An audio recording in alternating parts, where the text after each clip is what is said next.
Good morning. Please pray with me. Dear God, may the words of my mouth and the meditations in all of our hearts be acceptable in your ears today. So, the readings that were in the pod lesson this week, and the one that you heard Miss Hazel so eloquently read, we hear about Naaman. And Naaman was this great commander of the army, and he suffered from this horrible skin condition. Now the word, when it was translated, was leprosy. But really, the leprosy that they were calling leprosy then is not the same leprosy that we know of as today as Hansen's disease. It was kind of a general term, and it was pretty much used to describe just about any kind of skin problem. And as we heard in the reading, Naaman his wife had a young servant girl, and she was captured, of course, from Israel. And this young servant girl just makes a simple comment about a prophet that kind of leads Naaman to an unlikely source that healed him. So, Naaman, after observing all the proper protocol and going through all the channels, even back then they had to go through the channels to get to where they needed to be. So he ends up arriving at the prophet Elisha's house, and then, much to his dismay, Elisha doesn't even greet him at the door, but he sends his servant instead to tell him, go to the Jordan River and wash. Now Naaman had just traveled many, many miles. And I'm going to give you just a little quick geography lesson. We'll pretend this is not the mitten of Michigan. This is the map of the Mideast. Down about here, we'll say, is Israel. Well, up here is Aram. Now, Aram is what we call today as Syria. So Naaman had to travel quite a distance to even get to Elisha's house. And it was kind of a dangerous journey for him.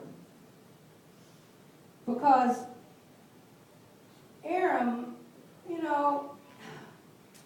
these two countries, they kind of rarely got along.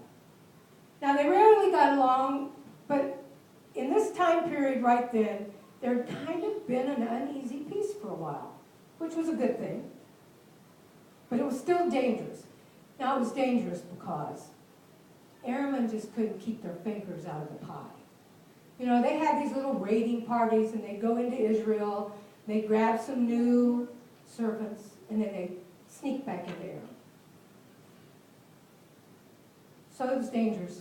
It was very dangerous for him. So, for Naaman to do this was really, really risky. And then to seek help from an Israelite, it wasn't good. And now this Israelite, who didn't even come to greet him, is sending him out to wash in a dirty little river called the Jordan. I mean, really.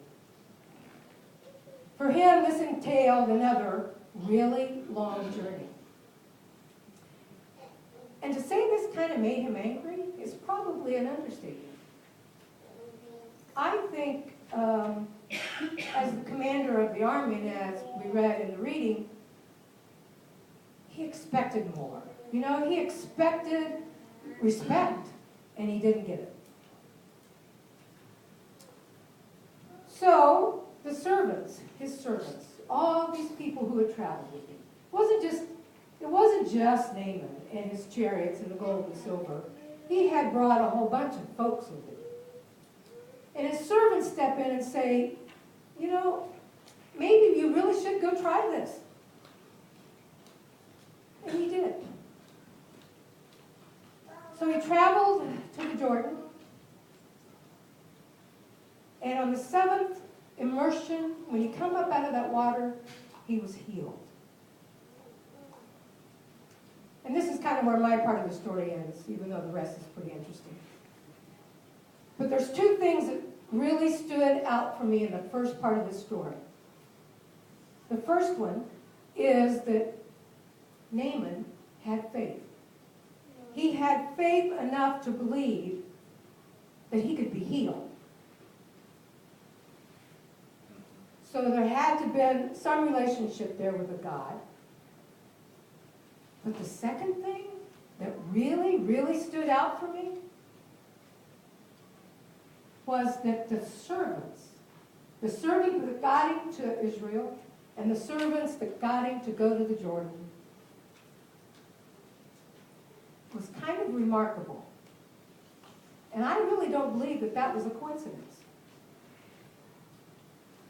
One of the questions in the pod lesson, and I know a lot of us didn't have pod, but I'm going to share what the question was anyway, was to discuss a time in your life when something unexpected happened and how that made us feel. Well, you know what? I have to admit that I'm not always really comfortable with the unexpected. I get embarrassed kind of easy. And, maybe not so much as I've gotten older. But when I was younger, for sure. And the top or two of it all was, if it involved a gift that was given to me, I always had this unworthy button that kicked on. I'm not worthy, I don't know why they're doing this, And yet, this all comes from the same person who had enough confidence in their 20s and 30s that would jump in the car and drive to New York for a long weekend to hang out with my friend Paula. Or maybe grab a friend and go to Canada for a few days. I do crazy things. But what happened? What changed?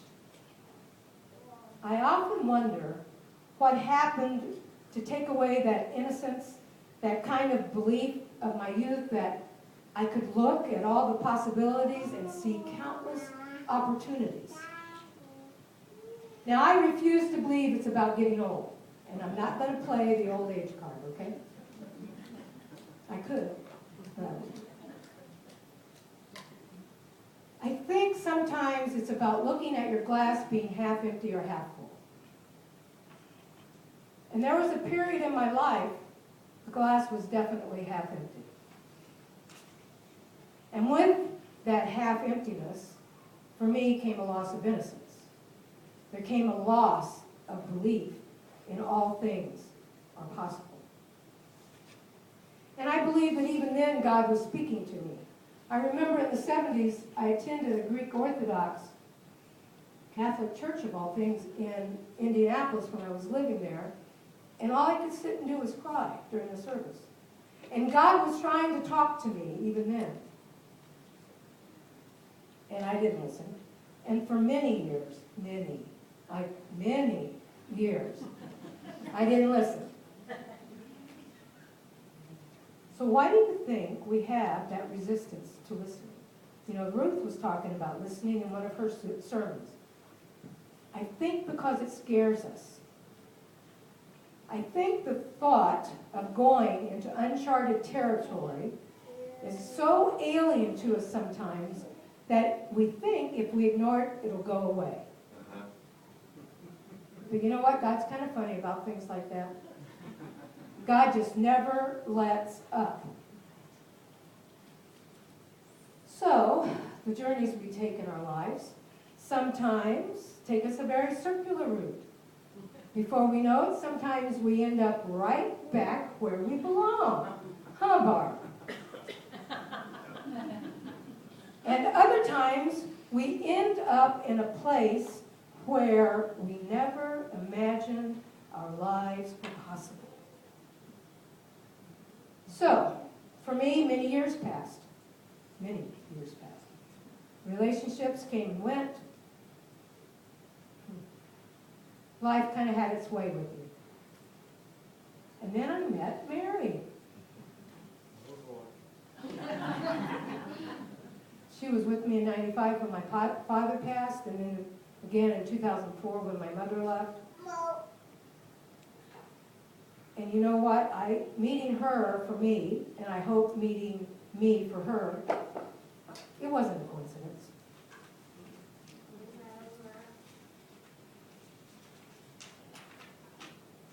in the gospel reading today, Jesus sent out the disciples to proclaim the news of God, that the compassion that God has is indeed real. And isn't that what we as Christians are called to do? Amen. You know, I said this before when I preached. I don't think it matters who you are, straight, gay, whatever, who you're in a relationship with, who you are called to love. We are all children of God. And we're called to share that love of God, no matter what, with others. And the fact that that love can heal anything that we bring before God. For Naaman, it was a healing of body. And in one of the other readings that was kind of, it wasn't even in the pot lesson, but it was one of the possibilities, was Psalm 30. And I kind of like the Psalms every now and then. And basically what's being sung about in the Psalm is that the psalmist is singing a praise of thanksgiving after recovering from an illness, thanking God for God's presence in their life and the healing power of God. And I've said this before too, also. For me, the day I walked into this church at the Limelight Theater, a little over 12 years ago now, was the day that I finally got it. That was the day that my healing began. That was the day that I could be a child of God and I could love the person I love and still be a Christian. I came in believing I was coming in because my mother was having her birthday, June 13th, 2004, a month after she had died. And she would have been 76 had she lived. And I was celebrating that. But what I was truly, really celebrating, and didn't know it at the time, was that my mom finally got me to where I was supposed to be, which was in church. Right. So in all of our readings today, the ones we read, the ones we didn't, the ones we should have discussed, and the ones we didn't, it talks about healing. Healing within our bodies, within our spirits, within our souls. So whatever got us to where we are today, whatever brought us to this church in this particular place and time, well, I have a quote for you. It's by Laura Patterson. And I quote, "Coincidence is God's way of being anonymous." End quote. So, however, God got us here. Whatever in our being needs healed. Whatever it is that hurts us, whatever we struggle with, there is only one that can relieve our suffering.